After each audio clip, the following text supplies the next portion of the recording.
नमस्कार। अरुणाचल समाचार में आपका स्वागत है। मैं हूं मनोज कुमार शर्मा। आइए बुलेटिन में सबसे पहले देखते हैं मुख्य समाचार।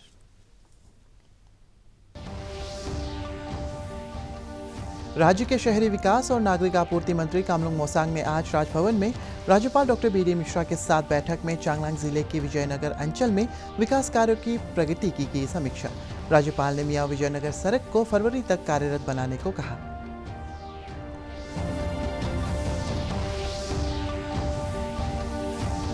पंद्रहवें वित्त आयोग ने अपनी रिपोर्ट केंद्रीय वित्त मंत्री निर्मला सीतारमण को सौंपी। कोविड के दौर में वित्त आयोग शीर्षक वाली इस रिपोर्ट में अगले वर्षों के दौरान केंद्र और राज्यों के बीच करों के बंटवारे के अनुपात का उल्लेख है।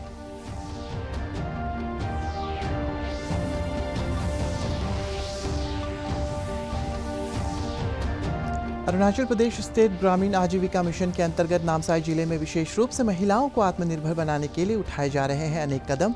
महिलाओं को मोमबत्ती बनाने, ग्रीन टी, कृषि एवं बागवानी आधारित रोजगार के अवसरों का लाभ उठाने के लिए दिया जा रहा है प्रशिक्षण।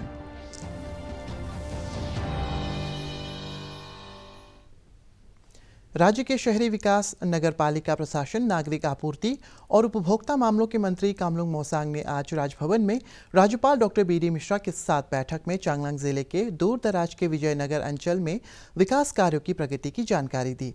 राज्यपाल प्रधानमंत्री ग्राम सड़क योजना के तहत मियाओ विजयनगर सड़क के निर्माण कार्य की सतत निगरानी कर रहे हैं।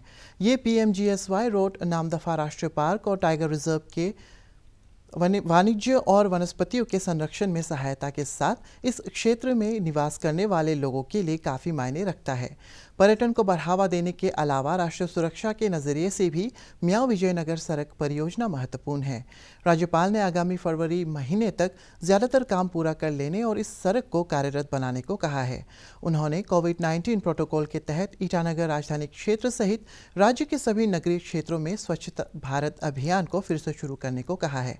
राज्यपाल ने विजयनगर सहित प्रदेश के दूर दराज के इलाकों में पर्याप्त मात्रा में आवश्यक वस्तुओं की आपूर्ति सुनिश्चित करने और धोखाधड़ी की गतिविधियों पर नियंत्रण के लिए समुचित निगरानी पर जोर दिया।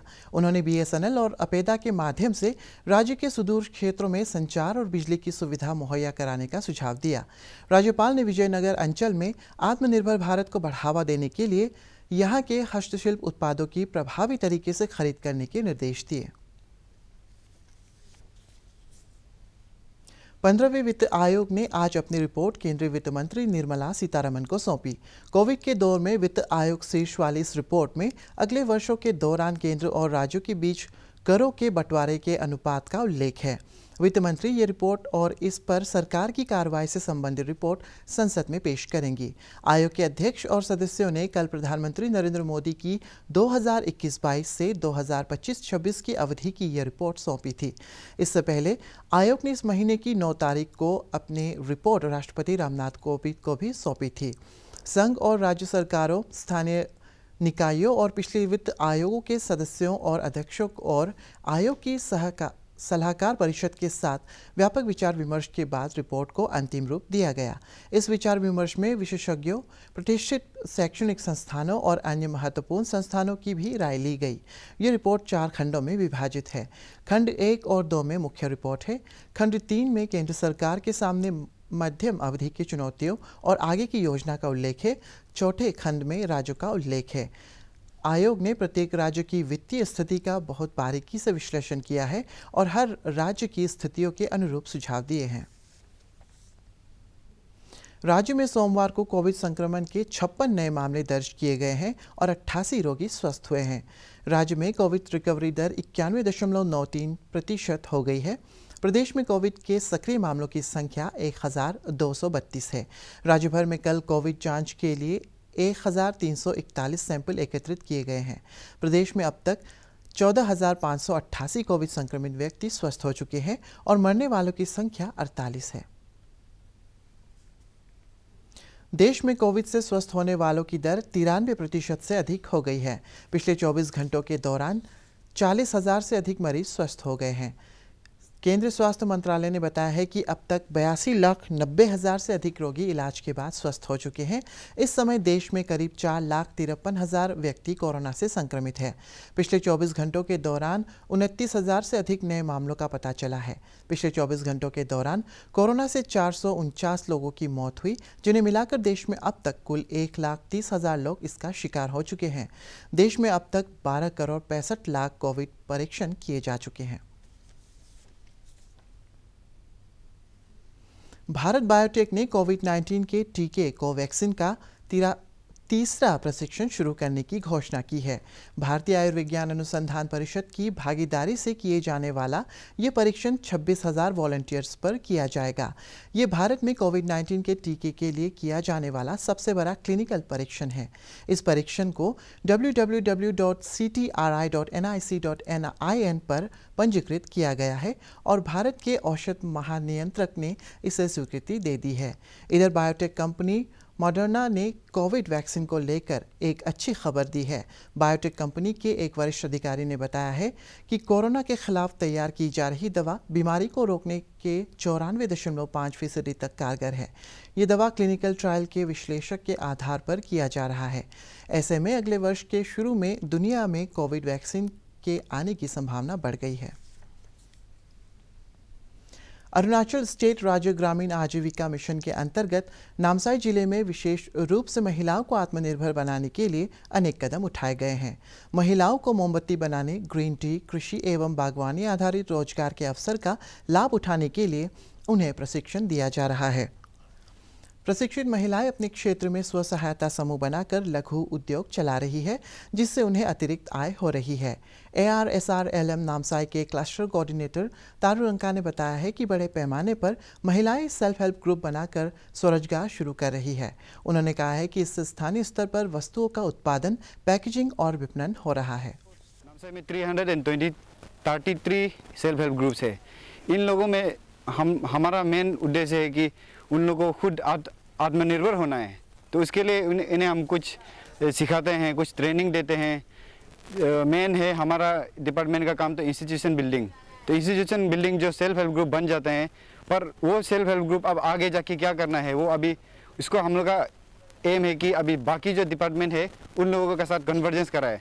अभी जैसे कि नाबार्ड का थ्रू LEDP जो प्रोजेक्ट आया है, इम्प्लीमेंटेशन एजेंसी अभी जो नौसाप है, उन लोगों के थ्रू से यहाँ पिकल मेकिंग का कुछ प्रोडक्ट्स बना रहा है। नॉट जस्ट पिकल मेकिंग और मेट का, आप यहाँ में कैंडल मेकिंग का भी चल रहा है। नामसाई में एक रूरल मार्ट है, वो भी नाबार्ड द्वारा स्पॉन्सर्ड है। एंड उस रूरल मार्ट में यहाँ जो ग्रुप का पहले से परंपरा से चलता आ रहा प्रोडक्ट्स जो पहले नहीं बेच पाता था, अब उन्हें एक मार्केट मिल गया है रूरल मार्ट के थ्रू से। अब वो रूरल मार्ट में आके डिस्प्ले में रहता है, जो लोग देखता है उन लोग खरीद सकता है। और फ्यूचर में हम लोग का प्लान है कि जो पैकेजिंग आपका जो प्रोडक्ट्स बनता है उसका अच्छी तरह से पैकेजिंग हो जाए। उसके लिए हमें नौसाफ जो मदद कर रहा है। अभी हमारा एम है कि FPO हमारा दीदी लोग का अपना FPO बन जाए, जहां उन लोग हर ग्रुप से जहां प्रोडक्ट से कलेक्ट करके एक जगह अच्छे से उन लोग का पैकेजिंग हो और एक मार्केट ढूंढ के वहां दे सके। कर्मचारी भविष्य निधि संगठन ने कोविड महामारी को देखते हुए अपने पेंशन धारकों को अपने घर के पास ही डिजिटल जीवन प्रमाण पत्र जमा करने के लिए अनेक विकल्प दिए हैं। इन सभी को वैकल्पिक माध्यमों से जमा कराया गया है। जीवन प्रमाण पत्र समान रूप से वैध होगा। कर्मचारी भविष्य निधि संगठन के 135 क्षेत्र कार्यालयों और 117 जिला कार्यालयों के अलावा पेंशन देने वाले बैंक की शाखा या निकटतम डाकघर में भी डिजिटल जीवन प्रमाण पत्र जमा कराया जा सकता है। ये प्रमाण पत्र देश भर में फैले 3,65,000 सामान्य सेवा केंद्रों में भी जमा कराया जा सकता है। इसके अलावा EPF पेंशन धारक उमंग ऐप का प्रयोग कर जीवन प्रमाण पत्र जमा कर सकते हैं। हाल ही में इंडिया पोस्ट भुगतान बैंक ने पेंशन धारकों को उनके अपने घर पर डिजिटल प्रमाण पत्र जमा करने की सुविधा आरंभ की है। पेंशन धारक ये सेवा लेने के लिए ऑनलाइन आवेदन कर सकते हैं। कर्मचारी भविष्य निधि संगठन के नए दिशा निर्देशों के अनुसार पेंशन धारक अब साल में कभी भी अपनी सुविधा अनुसार डिजिटल प्रमाण पत्र जमा कर सकते हैं, जो जमा करने की तिथि से 1 साल के लिए वैध होगा। अंतर्राष्ट्रीय ओलंपिक संघ (IOC) के अध्यक्ष थॉमस बाक टोक्यो में अगले वर्ष आयोजित होने वाले ओलंपिक खेल की तैयारियों का जायजा लेने के लिए जापान की यात्रा में हैं। उन्होंने जापान के प्रधानमंत्री योशिहिदे सुगा और अन्य वरिष्ठ अधिकारियों के साथ बैठक की। IOC के अध्यक्ष ओलंपिक विलेज और स्टेडियम का भी निरीक्षण कर रहे हैं। गौरतलब है कि टोक्यो ओलंपिक खेलों का आयोजन इस वर्ष जुलाई-अगस्त में होना था, जिसे कोरोना महामारी के चलते स्थगित कर दिया गया था। All this makes us even more confident that we can have there next year a reasonable number of spectators in the stadia and therefore enjoy the Olympic spirit. We know that we will even have more COVID countermeasures in our toolbox than we have now. We know that there will be a more sophisticated rapid testing regime available. There you see new developments by the month, if not by the week, all over the world. And we can also be more confident that they are most likely that there will be vaccines being available. Mobile phone को हम जहां तहां रख देते हैं, जो कि हमारे स्वास्थ्य के लिए हानिकारक है। स्वास्थ्य विशेषज्ञों ने मोबाइल फ़ोन को जर्म्स फ्री रखने के लिए लोगों से सावधानियां बरतने की अपील की है। पेश एक रिपोर्ट। मोबाइल फोन्स का प्रयोग हम सभी करते हैं, लेकिन क्या आप जानते हैं कि आपका सेल फोन कई संक्रमण के खतरे को बढ़ाता है? कई बार हम अस्पताल मोबाइल फ़ोन का लैब जाते हैं वहाँ रख देते हैं, किचन जाते हैं वहाँ रख देते हैं, टॉयलेट जाते हैं वहाँ रख देते हैं, अस्पताल जाते हैं वहाँ रख देते हैं, कूड़ेदान के आसपास भी रख देते हैं और सब जगह रखते हैं और सब लोग रखते हैं। उनमें कुछ व्यक्ति या कुछ जगह ऐसी हो सकती हैं जहाँ पे कि थोड़े जो माइक्रोब्स हैं, जो कीटाणु हैं, वो इतने स्वास्थ्य के लिए उचित ना हों और ऐसे कीटाणु एक जगह से दूसरी जगह मोबाइल के द्वारा ट्रांसमिट हो जाते हैं। सेल फोन को हर जगह अपने साथ ले जाने से सेल फोन पर कई तरह के कीटाणु लग जाते हैं और जब हाथों से उसे छुआ जाता है तो वही कीटाणु हाथों में आ जाते हैं और फिर शरीर में प्रवेश करके बीमारी का कारण बनते हैं। फर्ज कर लीजिए आपने 2-3 घंटे आप ट्रैवल करा और मोबाइल फ़ोन का इस्तेमाल करा, जब आप वापस आएंगे वो कीटाणु उस पे हाथ पे लगे रहेंगे, वो फिर आपके शरीर के अंदर भी प्रवेश कर सकते हैं, चाहे खाने पीने में मुंह के जरिए या श्वास के जरिए या त्वचा के जरिए। जैसा कि हम अपने कपड़ों को रोज़ साफ़ करते हैं, बदलते हैं, धोते हैं, उसी तरह से मोबाइल फ़ोन को भी साफ़ रखना उतना ही आवश्यक है। इसको आप टिश्यू पेपर से या रुमाल से या तौलिए से कर सकते हैं साफ़। उसमें थोड़ा सोप वो जो पानी का भी इस्तेमाल कर सकते हैं। आमतौर से एंटीसेप्टिक लोशन की इस्तेमाल नहीं ज़रूरत होती। एंटीसेप्टिक हैंड वॉश आए हैं, वो काफ़ी इस्तेमाल होते हैं। ये ध्यान रखें कि आपका मोबाइल फ़ोन और मोबाइल फ़ोन का कवर दोनों साफ़, सुंदर और स्वच्छ रहें। सेल फोन को बाथरूम में न ले जाएं, खाना खाते समय सेल फोन को अपने पास न रखें, साथ ही सेल फोन को साफ करने का विशेष ध्यान रखें जिससे संक्रमण से बचाव किया जा सके। देश के पहाड़ी और मैदानी इलाकों में अचानक मौसम में बदलाव देखा जा रहा है। केंद्र शासित प्रदेश जम्मू कश्मीर, लद्दाख, उत्तराखंड और हिमाचल प्रदेश के कई इलाकों में मौसम का पहला हिमपात हुआ और मैदानी इलाकों में बारिश हुई है। वहीं अरुणाचल प्रदेश की राजधानी ईटानगर सहित विभिन्न इलाकों में भी बारिश हुई है। मौसम विभाग ने चेतावनी दी है कि अगले 24 घंटों के दौरान उत्तर पूर्वी असम, नागालैंड और अरुणाचल के विभिन्न इलाकों में गरज के साथ बारिश की संभावना है। देश भर में मौसम पर पेश ये रिपोर्ट।